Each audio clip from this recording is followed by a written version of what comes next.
I mean, and even your, like, what was it, your OPB interview? I was like, you can speak on a talking point. Yeah. It has actually 5 to 10, so well done. An hour is just about up. Perfectly played. But we are recording, just so you know. Well, I apologize. Let's do one more. Okay. All right, let's do one more. Hi, I'm Joe Beal, the founder and CEO of Microcosm Publishing. I'm also the author of A People's Guide to Publishing, which distills what I've learned from selling millions of books over the past 28 years. I'm Ellie Blue, the Vice President of Microcosm. We started this podcast to share what we've learned with newer publishers, so you can learn from our mistakes.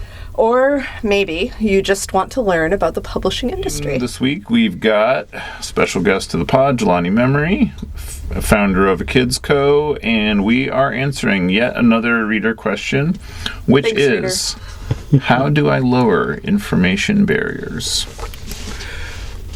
All right, I'm going to give my manifesto on making a thing, releasing it, and having people buy it, and sort of one a bit of how to do that, but also how to deal with that thing, which I think is actually the more important part. So I think, look, I have yet to come across a person who doesn't have a book idea, who isn't like, I've always had this idea to do this book on this thing. Most people will never actually end up writing that thing, okay? It'll sit in the back of their head, and it is almost squarely because they have told themselves, no one will like it, or no one will publish it, or I don't know enough about how to do those things. So just fear just sort of locks them, okay? Some people will be brave enough to actually float that idea with friends and maybe start an outline or actually write a thing, okay? Kudos to them. They'll have made it to the next step, okay? But then they'll, I get, my LinkedIn is full of folks reaching out going, hey, how do I get this published? Yeah. Which is a totally legitimate question, right? I think more often than not, they don't realize what they're sort of asking or saying. What they're asking and saying is how do I get someone to give this external validation so I know I'm doing the right thing, who also is willing to take the risk, because I don't know what to do from here, nor do I really feel confident enough to take the next risk of whatever that risk is, okay? Which then comes the dreaded word self-publishing, right? It's like, oh, you self-published your book? Like, what is it, a pile of garbage? Which I think is so unfair. Look, stories are stories, words are words, book packaging is book packaging.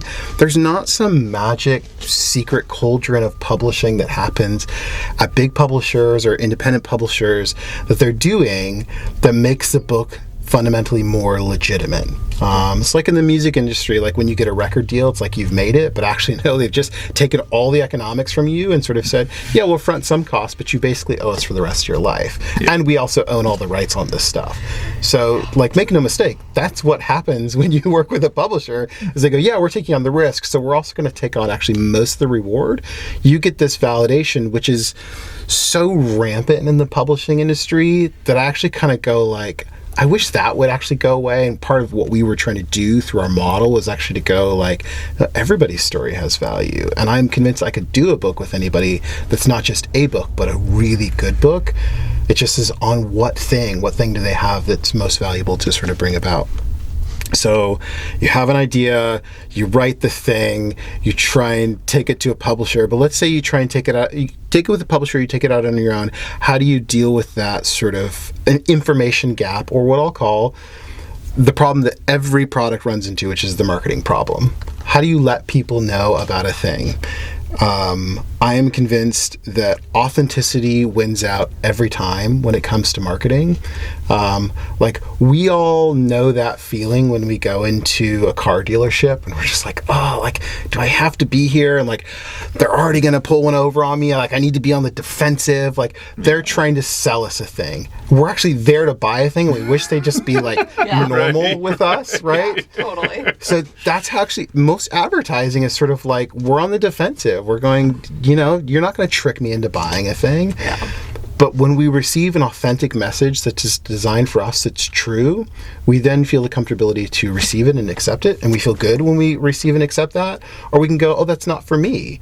And we know that authenticity, they're going to go, yeah, that's okay. You don't have to take this thing, right? Like, that's my favorite kind of marketing. And when you do great print advertising, when you do great social advertising, when you do a good Facebook ad, when you do, a radio interview, the more true and real and authentic it is, the better. And you will find your audience. Now, also, the proof is in the pudding.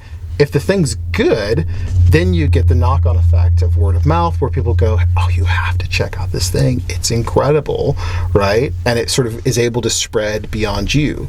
But all the normal channels, like there's no secret thing that anybody's going to find that some marketer at some big agency hasn't already found and has exploited to its last inch.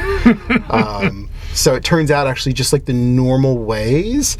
And like, I'm a big fan of like friends and family, like go tell your friends and family. And like, if they don't care, like you're in a pickle, because they should be on board just on premise because they have a relationship with you. Forget about a stranger coming in and going like, wanting to interact with that thing. Now, of course, if there's adjacency from a topic perspective, if it's adjacency from a writing style, from a genre, or if you're known from something else, this is why book publishers love to do books with celebrities, by the way. So they go, I saw you on TV, book, right? It's like, that's how they've overcome the information problem. But like, this is why I talk about your book every time I talk about my company, is because it was instrumental in me starting my company, is buying The People's Guide to Publishing, reading it front to back and going, I think I now understand publishing. It also like very authentically met a need of mine, right? Right. And you authentically communicated as like the solution to my problem without me feeling like icky or weird or trying to overpromise itself, like everything you ever needed to know about all kinds of publishing for all time, don't buy any other books. I don't know, right.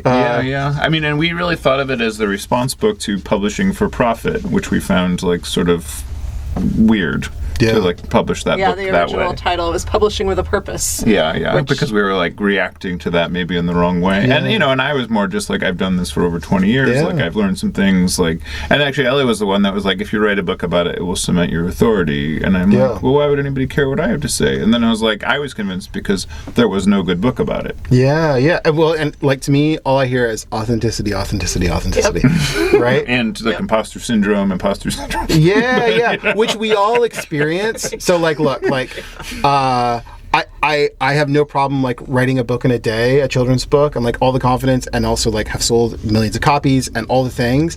Like I'm working on this science fiction book, and I'm like, will anybody want to read it? Yeah, right. Does anybody? Am I gonna find a publisher? Right. How do I get an agent? Like you start asking yourself those questions, and you go, why am I even asking myself those questions? Like I know I can go take my book out. Like why am I giving away economics? But that feeling of all I'm trying to satiate when I'm saying all those things, or when anybody is they're going, how do I get someone to tell me I'm okay and the thing I did is worthwhile and it's not dumb and stupid and I'm not dumb and stupid and people aren't going to think I'm bad for having done this, which is the creative leap.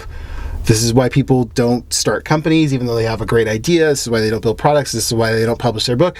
It's because that creative leap of like, what if I show the world and they all laugh at me, right? Or worse, don't even notice me. Yeah. Then you do something else. Then you do something else, which is like that irrational bit in the back of my head that just is sort of like, oh, it'll be fine, which is mostly how I operate. Right. It's like, oh, I want to start a new idea. Like if it doesn't work out, oh, it'll be fine. Right. I have to say, speaking of brand, which we were a few episodes ago, you have a great name for a science fiction writer. Like I feel like your name alone, it sounds like you're already an established. So don't use a pen name. Writer. Yeah. Well, I'm toying with, again, because it's sort of brand, genre, theme is like, Jelani Memory is actually, it's pretty associated with children's books, and so it actually becomes hard to leap, right? People can only know you for one thing. Mm-hmm. So my full name, it says I'm not giving away. So like this is like a real plan, okay? My full name is Nkoma Chioki Jelani Memory. That's my full name. There you go. Wow. So I'm thinking of, sort of pulling, going with AC memory, sort of as my approach. Again, just my alter ego, my Clark Kent, if you will. Right. Most people just throw in a middle initial, but you're going to go deeper. I'm going to go deeper, yeah. That's good. Okay. Wow. I like that. What is your science fiction? You want to spiel it? Yeah, gosh, it's Come called. and sell it to us. Sell it to us hard. I'm gonna try. Okay, it's called Authentically. It's called the Pascal paradox. I've been really fascinated by this mathematician / philosopher, Blaise Pascal, and all of his writings, and it's sort of. Hunger Games meets the Da Vinci Code. It's got a time travel premise. It's a romp through time, sort of fixing past wrongs. Has a nice sort of college age mixed female protagonist who's trying to sort of find her mom in the past while also trying to figure out what happened to her dad. Nice. I know it doesn't sound like it's a humor book, but blazing time saddles popped into my mind. Terrible puns often pop into my mind. Okay. But again, like association with a known entity, it's a whole thing for a reason. Yeah, you'll get the philosopher's market. Yeah, and honestly, like I read so much speculative fiction and science fiction, and I realize like I'm not into the real big heady sort of Asimov stuff. Like it's just this like I'm sort of like I don't even know what's happening on this page. Like I'm smart, I should know what's happening. Like this is complicated. Actually, I want like a fun read. Yeah, I want something that's like smart and intelligent, but also like get me to the next page. Like that's so I'm writing for the reader that I am, which by the way is like. That's all anybody should ever be doing. Like, don't try and make a thing you don't want to read. Yeah. That is a great point. Because you're going to be reading, if you write a book, you will be reading it a lot during the editorial 50 process. or 60 times. Yeah, and that's true. I mean, I guess, that's the whole thing was with the publishing book, is I'm like, I wrote the book I wanted to have had 30 years ago. Yeah. And that, kind of, I mean, it took reading the other, I don't know, have you ever tried to read some of the other publishing books that are in print?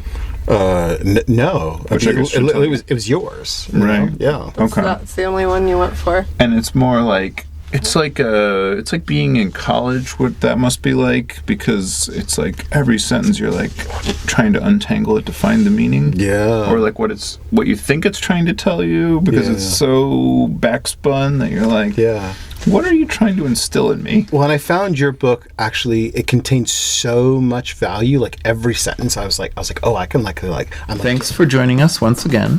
Please send your questions to podcast@microcosmpublishing.com so we can answer them on future episodes. And please give us 5 stars on iTunes and everywhere else that podcasts are reviewed. You can find us on the internet at microcosm.pub. On Twitter at microcosm. On Facebook at Microcosm Publishing. On Instagram at microcosm_pub. And here in Portland, Oregon on North Williams Avenue. Thank you so much. Have a wonderful week.